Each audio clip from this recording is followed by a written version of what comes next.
Naruto is one of the most popular manga and anime series of all time. It's become a classic and has greatly impacted the anime community, with people still expressing their love for it today.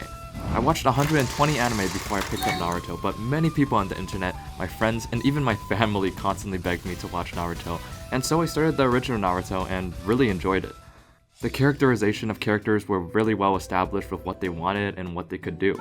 The storytelling is very slow paced sometimes, but it still grabs your attention and makes you invested in what happens next. The original Naruto was just so solid with all the stories it told, and I enjoyed it all the way through, including the fillers. Yes, that's right. I did something no one should do when watching Naruto. I watched all the fillers, every single one. Since Naruto is so popular, it's bound to get hate and criticized a lot. And one of the biggest critiques of Naruto in the anime community is that there are too many fillers to the point that the main story is lost.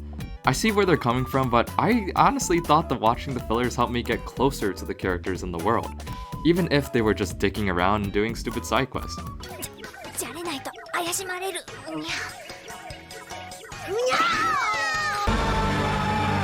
I continued with the Naruto storyline through Naruto Shippuden, which enormously succeeded in the animation and fight choreography department. Studio Pierrot did a phenomenal job with presenting amazing fight scenes and intense moments.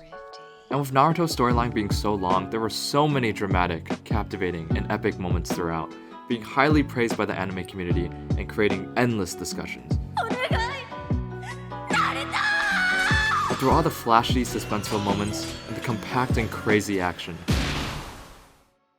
there was one simple scene that stuck out to me the most.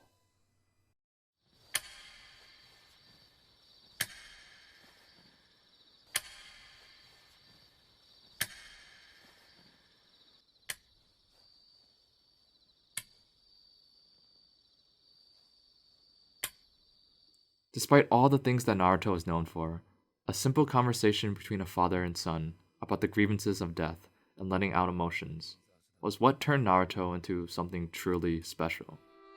The scene alone displays many aspects of what I think makes a phenomenal scene, and I'm surprised no one has brought much attention to it because it's truly exceptional with its execution.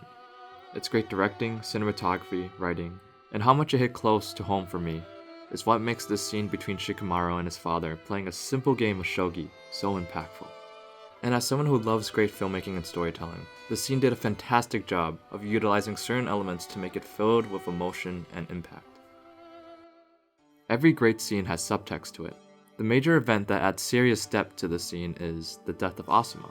Asuma was a great sensei to Shikamaru and the rest of Team 10, and when he was killed in action by the Akatsuki as Shikamaru watched, it was a pretty big turning point for the show with establishing how serious the Akatsuki are as a threat, and the experience Shikamaru and many other shinobi have to deal with in the ninja world. Loss. Asuma's death left Shikamaru devastated, and he took blame on himself for what happened. He thought that if he was stronger and a better shinobi, Asuma would still be alive. Now I could see why many people actually forget about the scene because it is an anime original scene, which is pretty mind-blowing to think about. People who have not watched the anime but read the manga don't know about this incredible scene. And I think it's such an important moment that develops Shikamaru's character amazingly and drives the plot forward in such a thematic way. Now getting to the scene itself, what's so masterful about its execution is how simplified it is. It was a great directing choice not to use music up until a certain point because it helped the audience pay more attention to what the characters were saying.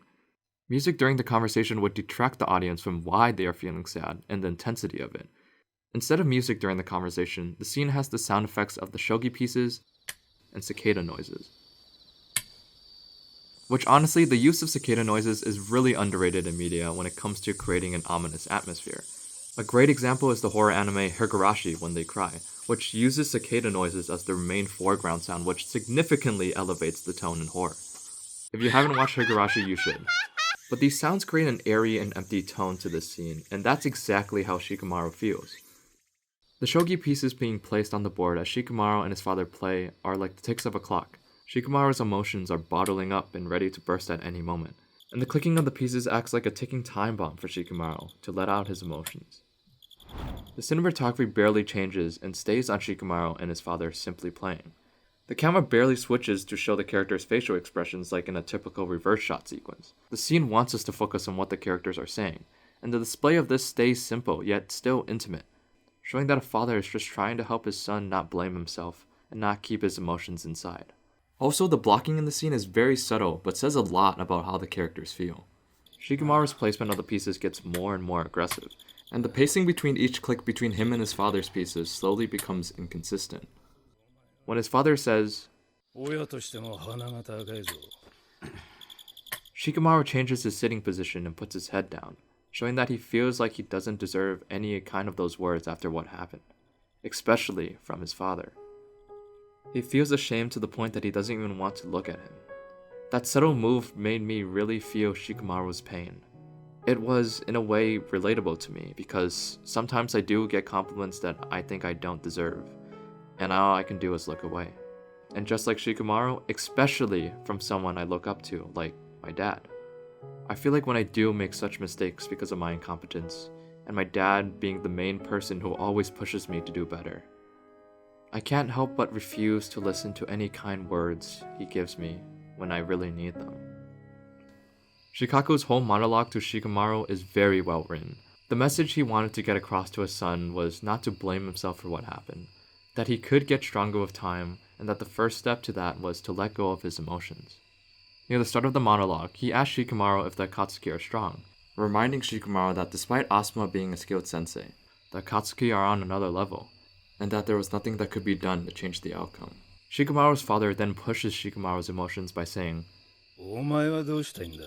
Shikamaru is bothered by this comment, which was what his father wanted. His father then follows up by saying,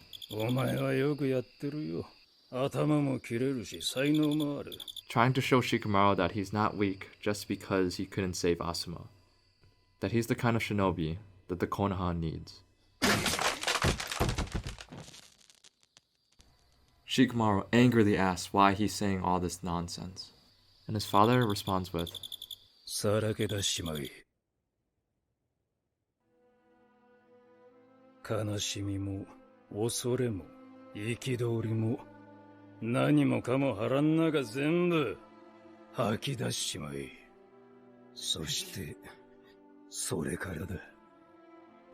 all the comments Shikamaru's father said before were to show Shikamaru what it would take to move on and to become stronger.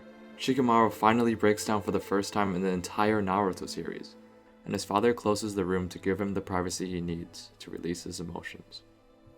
The scene concludes with his father saying, "I'll pick up the pieces," meaning not only would he literally pick up the shogi pieces that were thrown across the room, but also help his son get through this and pick up his pieces whenever he faces adversity.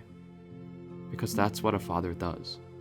There are many other moments in Naruto that hit close to home for me, that I still hold on to whenever I go through tough times. And this scene still resonates with me strongly, not only as an anime lover and an inspiring filmmaker, but also as a grateful son, who has a father who always wants the best for me. And now, knowing if I make any mistakes or suffer through tough times, that he's always there for me whenever I need it.